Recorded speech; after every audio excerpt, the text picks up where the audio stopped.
বিসমিল্লাহির রহমানির রহিম। প্রিয় দেশবাসী, আসসালামু আলাইকুম। দেশে বিদেশের গণতান্ত্রিকামী শক্তিকে বোকা বানাতে গিয়ে বানর খেলার আসর জমানোর মতন আওয়ামী লীগ নিজেরাই নিজেদের এক প্রার্থীর বিরুদ্ধে অপরজনকে লেলিয়ে দিয়ে আগামী 7ই জানুয়ারি দামি নির্বাচনের আসর জমানোর অপচেষ্টায় লিপ্ত রয়েছে। তবে ইতিমধ্যেই গণতান্ত্রিকামী জনগণ সাজানো পাতানো এই ভাগবটর নির্বাচন প্রত্যাখ্যান করায় ফ্যাসিবাদী আওয়ামী লীগ এবং তার দোসর অপশক্তি একদিকে আবল তাবল বকতে শুরু করেছে। অপরদিকে দামি নির্বাচনে কে আসল আর কে দামি এসব নিয়ে সমর্থকদের মধ্যে সারা দেশে সন্ত্রাস, সংঘর্ষ, হানাহানি, খুনাখুনি শুরু হয়েছে। এভাবেই জাতীয় নির্বাচন নিয়ে বানর খেলার আসর জমানোর মতন ভুয়া নির্বাচনের আসর জমানোর খেলা খেলতে গিয়ে আওয়ামী অপশক্তি এখন নিজেরাই নিজেদের পাতা ফাঁদে আটকা পড়েছে। ভোট ডাকাতির এই নির্বাচনে এমপি হওয়ার সুযোগ কেউ হাতছাড়া করতে চায় না এবং না চাওয়ায় বরিশালের রাষ্ট্রীয় নিরাপত্তায় ভোট ডাকাত দুর্নীতিবাজ হাসিনার সমাবেশেই আওয়ামী ভোট ডাকাতদের দুই গ্রুপের রক্তক্ষয়ী সংঘর্ষে একজন নিহত হয়েছে।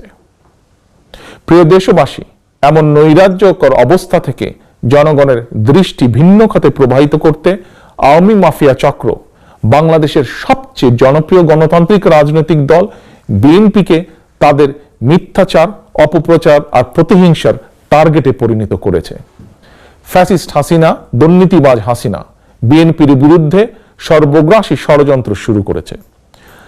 দুর্নীতিবাজ ফ্যাসিস্ট হাসিনা বলেছে বিএনপির নাকি দেশে রাজনীতি করার অধিকার নেই, আর ওবায়দুল কাদেরের আশঙ্কা গুপ্ত হত্যার। হাসিনা ওবায়দুলের এ ধরনের বক্তব্য পাগলের প্রলাপ মনে হলেও গণতান্ত্রিকামী জনগণকে আমি অনুরোধ করব সতর্ক থাকার জন্য। কারণ গত 28শে অক্টোবর ঢাকায় বিএনপি সহ বিরোধী দলগুলোর মহাসমাবেশের আগে ওবায়দুল কাদের হুমকি দিয়ে বলেছিল ঢাকায় বিএনপির সমাবেশের পরিণতি শাপলা চত্বরের চেয়েও ভয়ঙ্কর হবে। ওবায়দুল কাদের তার সেই অগণতান্ত্রিক এবং বেআইনি হুমকি কার্যকর করেছিল। আইন শৃঙ্খলা বাহিনীর ইউনিফর্ম পরিহিত একটি মাফিয়া চক্রকে ব্যবহার করে দুর্নীতিবাজ ফ্যাসিস্ট হাসিনা বিএনপির শান্তিপূর্ণ সমাবেশে গ্রেনেড হামলা চালিয়েছিল। আওয়ামী অপশক্তি এখানেই থেমে থাকেনি। বিএনপিকে ফাঁসানোর জন্য আওয়ামী সন্ত্রাসীরা প্রধান বিচারপতির বাড়িতে হামলা চালিয়েছিল। নির্মমভাবে পিটিয়ে পুলিশের একজন সদস্যকে হত্যা নিজেরাই করেছিল। এভাবে একটি উদ্দেশ্যমূলক পরিস্থিতি সৃষ্টি করে উল্টো বিএনপির হাজার হাজার নেতাকর্মীদের বিরুদ্ধে মামলা দিয়ে হয়রানি করে গ্রেফতার অব্যাহত রেখেছে। সুতরাং খুনি হাসিনা এবং ওবায়দুল কাদেরের বক্তব্যের ব্যাপারে আমি দেশের গণতান্ত্রিকামী জনগণকে সতর্ক থাকার আহ্বান জানাই।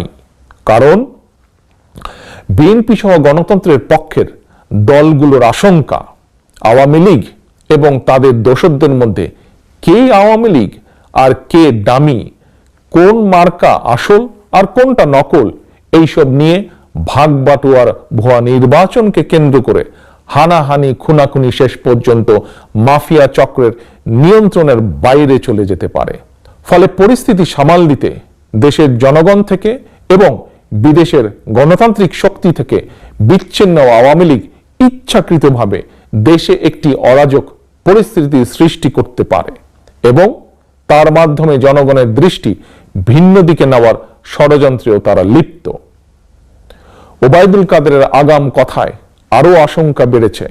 আওয়ামী লীগের গুপ্ত বাহিনী নিজেরাই নিজেদের নৌকা, লাঙ্গল, পাগল, ঈগল প্রার্থীদেরকে হত্যা বা গুপ্ত হত্যার পথও বেছে নিতে পারে। সুতরাং গণতান্ত্রিক জনগণের প্রতি আহ্বান, আপনারা সতর্ক থাকুন, সজাগ থাকুন। সম্ভব হলে আওয়ামী অপকর্মের সাক্ষ্য প্রমাণ রেকর্ড করে রাখুন। প্রিয় দেশবাসী, আজ আমি আরো একটি বিষয় আবারও আপনাদের সামনে স্পষ্ট করে তুলে ধরতে চাই। সেটি হলো দেশে কাদের রাজনীতি করার অধিকার রয়েছে, কারা রাজনীতি করবে কিংবা করবে না এটি কোনো ফ্যাসিস্ট, দুর্নীতিবাজ, ভোট ডাকাত, সন্ত্রাসী, জালিম, দুর্নীতিবাজ শাসকের ইচ্ছা উপর নির্ভর করে না। এটি নির্ভর করবে জনগণের ইচ্ছা অনিচ্ছার উপর। জনগণই সিদ্ধান্ত নেবেন বাংলাদেশে কে রাজনীতি করবে আর কি রাজনীতি চলবে।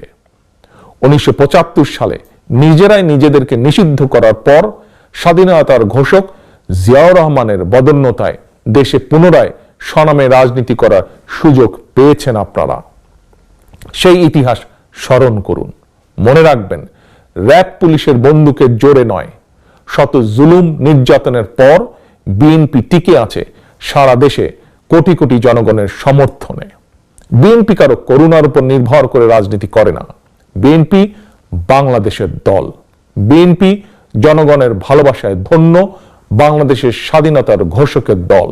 BNP mother of democracy Begum Khaleda জিয়ার দল। বিএনপি দেশের গণতান্ত্রিকামী জনগণের দল। জনগণের জন্য বিএনপি, বিএনপির জন্য জনগণ। এবং আজ আবারও বলি, বিএনপির সকল রাজনৈতিক ক্ষমতার উৎস বাংলাদেশের জনগণ। বিএনপির শেকড় দেশের ভেতরে। বিএনপির শেকড় গণতান্ত্রিকামী জনগণের হৃদয়ে। আল্লাহ হাফেজ। বাংলাদেশ জিন্দাবাদ। বাংলাদেশ জাতীয়তাবাদী দল জিন্দাবাদ।